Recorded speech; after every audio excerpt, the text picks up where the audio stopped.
সাবেক স্বাস্থ্যমন্ত্রীর ঘনিষ্ঠ এবং আস্থাভাজন লোক শফিউল আলম জুয়েল চেয়ারম্যান, বর্তমান সাটুরা উপজেলা আওয়ামী লীগের সাংগঠনিক সম্পাদক এবং দিঘুলিয়া ইউনিয়ন পরিষদের চেয়ারম্যান, এই স্বৈরাচার চেয়ারম্যানের কারণে আমাদের ইউনিয়নের প্রত্যেকটা লোকই প্রায় নির্যাতিত হয়। মানিকগঞ্জ সাটুরিয়া দিঘুলিয়া ইউনিয়ন পরিষদের চেয়ারম্যান মোহাম্মদ শফিউল আলম জুয়েলের বিরুদ্ধে অনাস্থা দিয়েছেন 11 জন ইউপি সদস্য।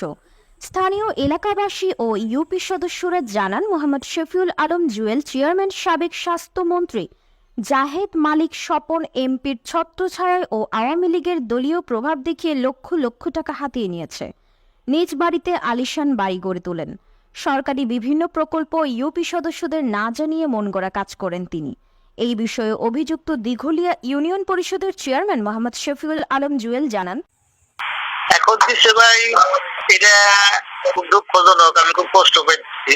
এদের সাথে ভালো সম্পর্ক ছিল, এখন কেন দিলে করলো ভাই, আমি অবাক আছি ভাই। একটা দলীয় প্রভাব খাটিয়েছেন। সত্য না ভাই, আমি খুব নির্দিষ্ট চলাফেরা করছি ভাই। এরকম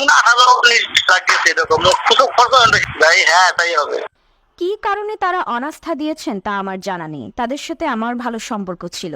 সাটুরিয়া উপজেলা নির্বাহী কর্মকর্তা শান্তা রহমান জানিয়েছেন, আমি চেয়ারম্যান মহোদয় হাসপাতালে অসুস্থ আছেন, উনি ফিরলে এ বিষয়ে কথা বলে আপনার। দিঘুলিয়া ইউনিয়ন পরিষদের চেয়ারম্যানের বিরুদ্ধে লিখিত অভিযোগ পেয়েছি, তদন্ত করে প্রয়োজনীয় ব্যবস্থা গ্রহণ করা হবে।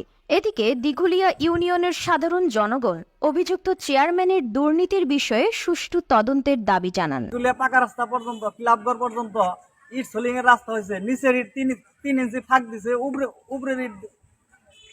উপরের ইট সমান দিছে। সেখান থেকেও সে মোটা অঙ্কের টাকা আত্মসাৎ করছে। আমরা অবিলম্বে এই চেয়ারম্যানের বিচার চাই এবং পদত্যাগ চাই। আর আমরা 11 জন মেম্বারই তাকে অনাস্থার জন্য 11 জন মেম্বার একমত হয়ে আমরা তাকে অনাস্থার জন্য ইউনো বরাবর আমরা দরখাস্ত দিছি এবং অনুলিপি দিছি জেলা প্রশাসক কার্যালয়, অনুলিপি দিছি স্থানীয় সরকার শাখা মানিকগঞ্জ কার্যালয়।